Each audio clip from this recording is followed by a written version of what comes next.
Joining me now is Democratic Congressman Jimmy Gomez. He represents downtown Los Angeles. Congressman, you have been really on the front lines of trying to get answers about what is happening in your district and all over L.A. And I want to ask you about that and the conditions at these facilities that we're trying to shine a light on as well. But I just want to start by asking you about some events today that were quite confusing, which is what was happening in the parking lot at Dodger Stadium. What do you know about it? What have officials told you about what happened there?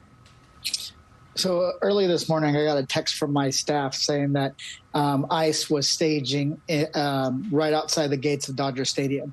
And we also heard reports that ICE was doing raids, or federal agents were doing raids in Hollywood. And a lot of the vans that were picking up people in Hollywood were then going back to Dodger Stadium. So when they were saying that they had there was no enforcement operation, well, that's complete nonsense. It's BS. And then we were told that they were trying to get in to use the parking lots by my staff, and that basically the Dodgers turned them away. But at the same time, I want everyone to know that this administration lies, lies, lies. Every time you see something, they always try to gaslight you or just say that it didn't happen. That is what I think happened. Was they were taking people, staging people in near Dodger Stadium, trying to maybe take passengers from one vehicle or detainees and put them in another, and they got trapped by all the protesters at the bottom of the hill. So this is just a pattern of lawlessness when it comes to this administration. There's no question the protesters responded. It made it hard. The Dodgers also didn't want them to be there, reportedly. The Dodgers officials. It sounds like what you're saying is that you think it could have been, or their intention was maybe to make it a bit of a staging ground where they were going to arrest people and bring them back there to move vehicles or transport them to other places. Correct. So I had a similar situation 2 weeks ago on a Friday that started in Chinatown. They were staging. They said it was to protect the federal buildings, but then all of a sudden all these ICE vans started showing up.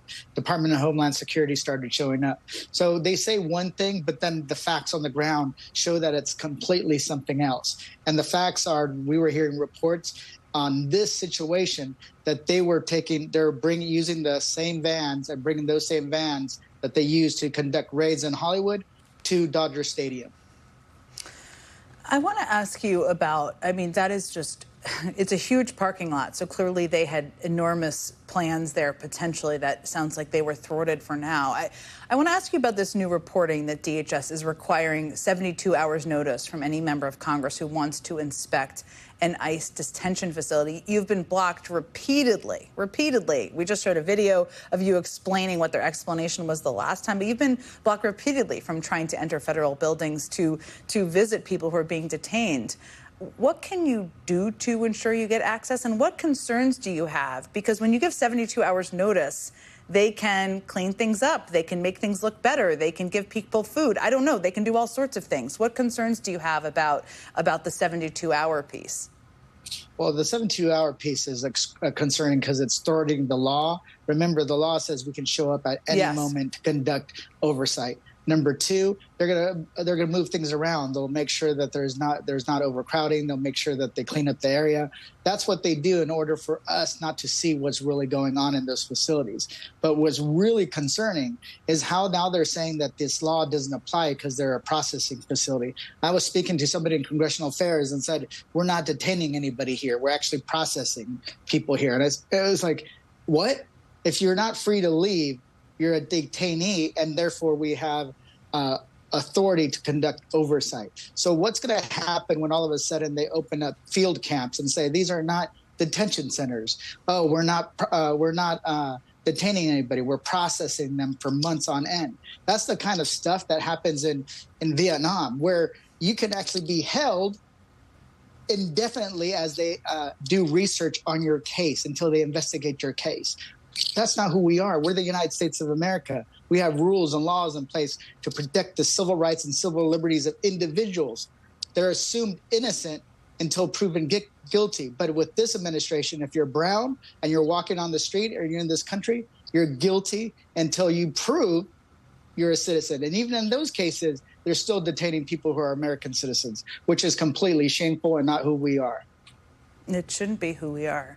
let me ask you about this reporting that J.D. Vance might visit L.A. this week. I mean, it seems like an insane thing to do, but to me, I also think this is kind of what they want. They want to create chaos and create a reaction.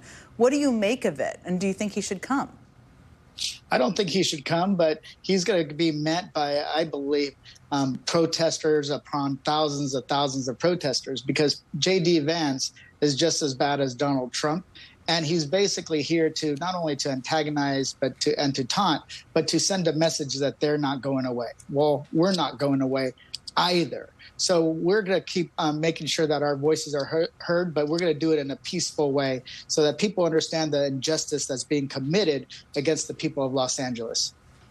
Congressman Jimmy Gomez, thank you for continuing to show up and continuing to try to explain to all of us and everybody what is actually going on. I really appreciate you joining us.